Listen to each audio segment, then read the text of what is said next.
Sugar होता क्यों है, डायबिटीज कैसे होता है? कई बार डायबिटीज जो होता है पेट से होता है, जुवेनाइल डायबिटीज है, वो एक अलग केस है, बट इन जनरल अभी 45 के बाद, 50 के बाद ऑलमोस्ट प्री डायबिटिक कंडीशन में तो मोस्टली लोग आ ही जाते हैं। तो अब उसको समझने से पहले समझना ये जरूरी है कि ब्लड शुगर का इसमें क्या रोल है और कैसे क्या होता है। तो सबसे पहली चीज, शुगर क्या है? शुगर एक मॉलिक्यूल है, कार्बोहाइड्रेट है, जो कि बॉडी में एनर्जी देता है। हम एड्स में देखते हैं कि हमने ग्लूकॉन डी पिया, उसके बाद एकदम से उसमें एनर्जी आ गई। तो ग्लूकॉन डी पीने से बच्चे में एनर्जी क्यों आई? क्योंकि उसमें शुगर था। शुगर क्या है? आपको कोई भी काम करने के लिए एनर्जी देता है, और ये एक मेन एनर्जी सोर्स है। आप रोटी खाते हैं, पेट में जाके वो मॉलिक्यूल्स में टूटता है, तो एट द एंड वो शुगर ही बनता है। हमारी मसल्स है, हमारी मसल्स काम करती हैं, हम चलते हैं। मसल्स को काम करने के लिए क्या चाहिए? ग्लूकोज चाहिए। ग्लूकोज क्या है? शुगर है। हमारा दिमाग काम करता है, दिमाग किस चीज को as a source of energy लेता है? शुगर को। तो शुगर एक बहुत इंपॉर्टेंट मॉलिक्यूल है बॉडी के लिए। पर अब सवाल ये है कि जब ये इतना इंपॉर्टेंट मॉलिक्यूल है, तो फिर इससे लोगों को बीमारियां क्यों होती हैं? अब बॉडी में क्या है, हमने खाया, तो अब शुगर जो है वो सेल्स में एंटर करना चाहिए। जैसे ही हमने कुछ खाया, वो हमारे ब्लड में घूमता रहेगा तो हमारी बॉडी के लिए अच्छा नहीं है। वो किसी सेल में एंटर करेगा। जैसे कि मेरे मसल है, मेरे मसल में शुगर एंटर करना चाहिए तभी मेरी मसल काम करेगी, क्योंकि वो फ्यूल है। बट अब वो हम किसी प्रॉब्लम की वजह से वो एंटर नहीं कर सकता, तो वो क्या होगा? वो बॉडी में पंगा करेगा, बॉडी में वो नुकसान देगा। तो दो तरह के हार्मोन है जो इस चीज को रेगुलेट करते हैं। पहला होता है इंसुलिन, दूसरा होता है ग्लूकागॉन। इंसुलिन का काम है कि शुगर को वो सेल्स में डाले ब्लड से। अब ब्लड से सेल्स में डालेगा तो ब्लड में शुगर कम हो जाएगी, तो उससे क्या होगा? शुगर लो हो गई। तो जो बोलते हैं शुगर में, डायबिटीज में शुगर लो होना, शुगर लो होना क्या है? कि ब्लड से सेल्स में एंटर कर गया। ग्लूकागॉन क्या करेगा? जो लिवर में शुगर है उसको ब्लड में रिलीज करेगा। तो जब इन दोनों के काम में कुछ 19-20 होता है, तो यहाँ पे हो जाता है लोगों को डायबिटीज, या लोग चले जाते हैं प्री डायबिटिक कंडीशन में, जिसकी वजह से दुनिया भर की प्रॉब्लम्स होती हैं, जिसके बारे में हम आगे बात करेंगे। अब इस पूरे काम के लिए तीन ऑर्गन्स जो है, मोस्टली तीन ऑर्गन्स का मेन रोल है। पहला पैनक्रियास। पैनक्रियास क्यों? क्योंकि पैनक्रियास जो है इंसुलिन सिक्रीट करता है और ग्लूकागॉन सिक्रीट सिक्रीट करता है। पैनक्रियास को हम इंपॉर्टेंट ऑर्गन मानते हैं इसी वजह से। दूसरा लिवर। लिवर बहुत इंपॉर्टेंट ऑर्गन है, लिवर के बहुत सारे काम है, पर उसके साथ साथ लिवर का एक काम ये भी है कि जब बॉडी में शुगर ज्यादा होती है, हम बहुत ज्यादा मीठा खा लेते हैं कभी। अब हमारी बॉडी की तो लिमिटेड कैपेसिटी है कि हमारी बॉडी कितना शुगर यूज करेगी। तो जो एक्स्ट्रा है वो कहाँ जाता है? वो लिवर में जमा होता है। आपको मैंने पिछले 2 सेशंस में भी बताया होगा, फैटी लिवर की प्रॉब्लम होती है। एक अल्कोहलिक होता है, एक नॉन अल्कोहलिक होता है। नॉन अल्कोहलिक फैटी लिवर होने का रीजन क्या है? रीजन ही ये है कि हमें जितनी कैलोरीज है की जरूरत है, हम उससे ज्यादा कैलोरीज ले रहे हैं। उससे क्या होगा कि वो जो एक्स्ट्रा है वो हमारी बॉडी में, लिवर में एज अ फैट जो है वो जमा हो जाती है। तो लिवर का काम यही है कि जो एक्स्ट्रा आया उसको एज अ फैट वो एक्यूमुलेट कर लेता है, जिससे कि वो आगे जाके एनर्जी और स्टोरेज में उसे यूज करता है। तीसरा, muscle and adipose tissue. Muscle का काम है शुगर को यूज करना। हम बॉडी बिल्डर्स की बात करें तो बॉडी बिल्डर्स जो होते हैं या जो मैराथन दौड़ते हैं, उन्हें जब वो दौड़ खत्म करते हैं तो उन्हें एक सोल्यूशन देते हैं शुगर का। क्यों? क्योंकि उनकी बॉडी थकी होती है, उनकी मसल्स में जितना भी शुगर है वो यूज हो चुका होता है एज अ फ्यूल। तो ये जो तीन ऑर्गन है, इन तीन ऑर्गन का बहुत इंपॉर्टेंट रोल है शुगर को कंट्रोल करने में। अब अगर शुगर बहुत ज्यादा है तो डायबिटीज होता है, ऑर्गन डैमेज होता है। ऑर्गन डैमेज कैसे? आप यहाँ पे लिवर पे देख सकते हैं कि सारा फैट लिवर पे जमा होगा, तो लिवर कैसे काम करेगा? तो ऑर्गन डैमेज हो गया। क्योंकि अगर लिवर काम नहीं करेगा तो बॉडी का कोई भी ऑर्गन काम नहीं कर सकता, क्योंकि लिवर का काम ही है कि बॉडी में जो टॉक्सिन्स है उनको बॉडी से बाहर निकालना। टॉक्सिन्स बाहर नहीं निकलेंगे तो वो बाकी ऑर्गन्स में जमा होंगे, जिससे कि बाकी ऑर्गन्स भी खराब होंगे। तो ज्यादा शुगर होने से, ज्यादा हाई शुगर होने से डायबिटीज, ऑर्गन डैमेज का खतरा होता है। पर अगर शुगर बहुत लो है तो बॉडी में फ्यूल नहीं है। बॉडी में फ्यूल नहीं है तो क्या होगा? चक्कर आएंगे, कमजोरी लगेगी। तो इसीलिए जो ब्लड ग्लूकोज बैलेंस है, ब्लड शुगर बैलेंस है, वो बहुत इंपॉर्टेंट चीज है अभी के टाइम पे, क्योंकि अभी के टाइम पे हम सारी वो चीजें कर रहे हैं जिससे हमारा ब्लड शुगर बढ़े। अब ब्लड शुगर ज्यादा कैसे होता है, मैंने आपको बताया कि हम बहुत मीठा खाते हैं। बॉडी को तो जरूरत इतने की है, पर अगर आप इतना खाएंगे तो वो कहाँ जाएगा, वो एक्स्ट्रा स्टोर होता है। इंसुलिन सही से काम ना करना, अगर इंसुलिन काम नहीं करेगा तो शुगर जो है वो सेल्स में एंटर ही नहीं कर सकता। एंटर ही नहीं करेगा तो वो ब्लड में रहेगा, ब्लड में रहेगा तो वो लिवर में स्टोर होगा, और अगर सेल्स में नहीं जाएगा तो सेल्स उसको एज ए एनर्जी नहीं यूज कर पाएंगी। तो ये एक चीज है। तीसरा, सेडेंट्री लाइफस्टाइल, बहुत ज्यादा आपने खा लिया पर आप घूम नहीं रहे हैं, कुछ एक्सरसाइज नहीं कर रहे हैं, तो उतना कैलोरी कहाँ जाएगी बॉडी की, वो बॉडी में ही स्टोर होती है, लिवर में, जिससे कि फैटी लिवर होता है। चौथा, स्ट्रेस एंड पुअर स्लीप, जैसे कि मैंने पिछले प्रोडक्ट के उसमें बताया, स्ट्रेस एक मेजर रीजन है किसी भी तरह का डिसबैलेंस होने का बॉडी में, इसलिए बोला जाता है कि स्ट्रेस नहीं लेना चाहिए। अब अगर शुगर ब्लड में रहता है तो खून गाढ़ा होता है, खून गाढ़ा होता है तो उससे क्या होता है, कुछ टाइम बाद ब्लड वेसल्स, नर्व्स, सब चीज डैमेज होने लगती है।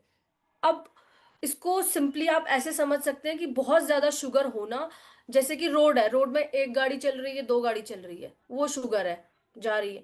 पर अगर रोड में एक साथ 10 गाड़ियां चलेंगी तो रोड ब्लॉक हो जाती है, तो सेम चीज शुगर के साथ है, ब्लड में बहुत ज्यादा होगी तो ब्लॉक हो जाएगा। अब बॉडी का एक क्लीनिंग और रिपेयर सिस्टम है जिसमें लिवर का, जैसे कि मैंने आपको बताया, बहुत एक एक्टिव रोल है। तो जो लिवर है, लिवर हर तरह के टॉक्सिन्स को जो है बॉडी से फिल्टर आउट करता है। लिवर बॉडी का आरओ है, कि जो भी टॉक्सिन आया लिवर से फिल्टर आउट होगा। पर बहुत ज्यादा टॉक्सिन, जब बहुत ज्यादा आपने देखा होगा, आरओ भी कई बार जो होता है वो बहुत ज्यादा जब पल्यूट, बारिश के टाइम पे, बेसिकली बारिश के टाइम पे बहुत बार आरओ का फिल्टर जो है वो खराब हो जाता है। क्यों? क्योंकि मिट्टी बहुत ज्यादा आती है और उतना आरओ फिल्टर नहीं कर पाता। तो सेम चीज लिवर के साथ होती है, अगर हम बहुत ज्यादा लोड डालेंगे तो एक पॉइंट आता है चीज को फिल्टर नहीं कर सकता, और अगर लिवर फिल्टर करना बंद कर देगा तो कोई भी वेस्ट रिमूव नहीं होगा, क्योंकि लिवर का काम है वेस्ट को फिल्टर आउट करना। फिल्टर आउट करके वो उस वेस्ट को अलग अलग जगह भेजता है। किडनीज में भेजेगा तो यूरिन बनेगा, गॉल ब्लैडर, पित्त की थैली जिसे हम बोलते हैं, उसमें भेजेगा तो वो एज अ स्टूल, जो आप सुबह फ्रेश होते हैं उसके थ्रू बाहर निकल जाता है। तो लिवर का काम बेसिकली ये है।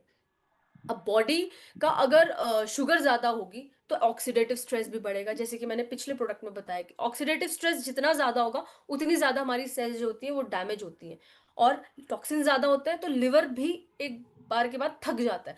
और लिवर सेल्स के साथ ऐसा है कि लिवर सेल्स जो होती है बहुत जल्दी डैमेज भी होती है, पर अगर सिचुएशन सही रहे, सही से बॉडी में हम न्यूट्रिएंट्स प्रोवाइड करें, फालतू की चीजें ना खाएं, तो बहुत जल्दी वो रिकवर भी होती है। तो लिवर के साथ ये चीज है, पर अगर लिवर बहुत ज्यादा काम करता है तो लिवर खराब होने के चांसेस बहुत ज्यादा होते हैं। तो अब जो ये हमारा प्रोडक्ट है, हमारा जो ये प्रोडक्ट है, ये है ही उस प्रॉब्लम के लिए जो अभी सब फेस कर रहे हैं शुगर से रिलेटेड। तो इसमें हमने 4 इंग्रेडिएंट्स का यूज किया है। पहला, नीम। नीम आपको बहुत एक गुणकारी हर्ब है, उसमें एक फाइटो कॉन्स्टिट्यूएंट है जिसे हम बोलते हैं अजाडिरास्टिन, जो कि इसकी प्रॉपर्टीज के लिए रिस्पॉन्सिबल होता है। तो हमने नीम से वो सारे कॉन्स्टिट्यूएंट्स निकाले हैं, जामुन से वो सारे कॉन्स्टिट्यूएंट्स निकाले हैं, करेले से वो सारे फाइटो कॉन्स्टिट्यूएंट्स निकाले हैं, जिससे कि उनकी प्रॉपर्टी है, और हमने वो सारे फाइटो कॉन्स्टिट्यूएंट्स बहुत एक रिसर्च बेस्ड फॉर्मुलेशन के थ्रू अपने प्रोडक्ट में डाले हैं। अब हमारा जो ये प्रोडक्ट है, ये ग्लूकोज मेटाबॉलिज्म, जो भी मैंने आपको पीछे समझाया कि शुगर कैसे सेल्स में जाएगा, कैसे बॉडी को एज अ फ्यूल देगा, ये पूरा एक ग्लूकोज मेटाबॉलिज्म में आता है। तो जो ये प्रोडक्ट है ये उस मेटाबॉलिज्म को रेगुलेट करता है, उसमें कुछ भी 19-20 जो चल रहा होता है उसको ठीक करता है। अब पूरा मेटाबॉलिज्म अगर सही चलेगा तो एनर्जी यूटिलाइजेशन अच्छा होगा, बॉडी में एनर्जी हमेशा बनी रहेगी। उसके अलावा ये ओवरऑल मेटाबॉलिक बैलेंस को मेंटेन करता है, मतलब कि पूरा मेटाबॉलिज्म, सब चीज, सारे प्रोसेस सही चल रहे हैं तो इंसान का मेटाबॉलिज्म सही चलता है, वो जो खाता है उसको सही से डाइजेस्ट होता है, सही से बॉडी में लगता है, मोटापा एकदम नहीं बढ़ता। अब इसके कॉम्पोजिशन की हम बात करें, जैसे कि मैंने आपको बताया कि हर हर्ब का अपना अपना एक रोल है। ग्लूकोज रेगुलेशन का जो काम है वो करता है जामुन और करेला, जो इसमें डला है, जो इसमें फाइटो कॉन्स्टिट्यूएंट्स है, उनका काम ग्लूकोज का जो मेटाबॉलिज्म है उसको रेगुलेट करना। नीम का काम एज अ डिटॉक्सिफायर है, और एनर्जी और न्यूट्रिएंट प्रोवाइड करता है शिलाजीत। तो ये चारों जो हर्ब्स हैं, इसमें जो फाइटो कॉन्स्टिट्यूएंट्स हैं, ये मिलके प्रोडक्ट को उसकी स्ट्रेंथ देते हैं।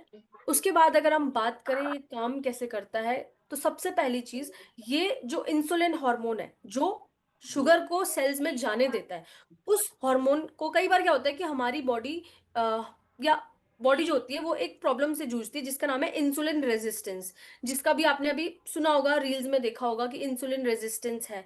तो इंसुलिन रेजिस्टेंस क्या होता है कि हमारी बॉडी इंसुलिन को के लिए रिएक्ट नहीं करती। इंसुलिन जो बनता है वो इतना वीक होता है कि हमारी बॉडी पे वो कोई इफेक्ट नहीं डालता, जिससे कि शुगर जो है वो ब्लड जो सेल्स हैं, सेल्स में नहीं जाता और ब्लड में ही चक्कर खाता रहता है, जिससे ब्लड शुगर बढ़ता है, लिवर पे लोड बढ़ता है। तो ये प्रोडक्ट जो है सबसे पहली चीज क्या करता है कि बॉडी के हार्मोनल जो इम्बैलेंस है उसको ठीक करता है और बॉडी इंसुलिन को सही से रिस्पॉन्ड करती है, जिससे कि जो शुगर है वो सेल्स में एंटर करता है और एनर्जी हमेशा बनी रहती है। जो फैटी लिवर होने का चांस होता है वो नहीं होता। दूसरा, ग्लूकोज का एब्जॉर्प्शन, ग्लूकोज एब्जॉर्ब होना बहुत जरूरी है, उसको रेगुलेट करता है, कंट्रोल करता है। तीसरा, जो हमारी बॉडी में हम जो भी खाते हैं उसको टूट के एट लास्ट शुगर बनती है।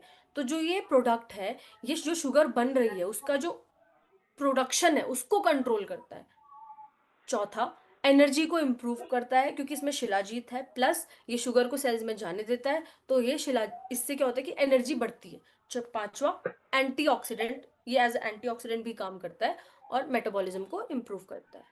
अब ये किन किन लोगों में दिया जा सकता है? पहली चीज, जिनको ब्लड शुगर का प्रॉब्लम है, जिनको डायबिटीज, जो डायबिटिक है या प्री डायबिटिक स्टेज में है, उनको ये प्रोडक्ट दे सकते हैं।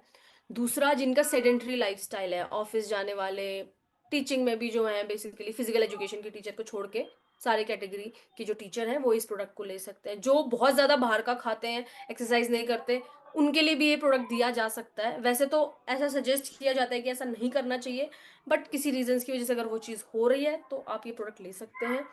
तीसरा, जिन लोगों में लो एनर्जी है, कितना भी खा ले हमेशा शरीर वीक लगता है, ताकत नहीं आ पाती, उन लोगों में हम इस प्रोडक्ट को दे सकते हैं।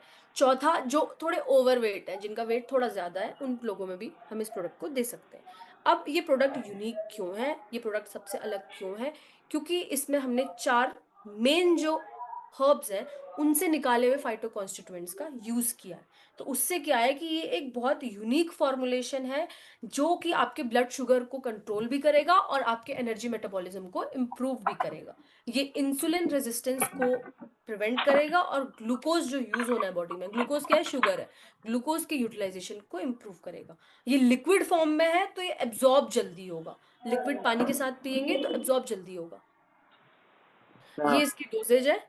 और इसी के साथ ये प्रोडक्ट ट्रेनिंग सेशन यहाँ पे कंप्लीट हुआ। अगर आप लोग को कुछ भी सवाल पूछने हैं, आप पूछ सकते हैं मुझसे।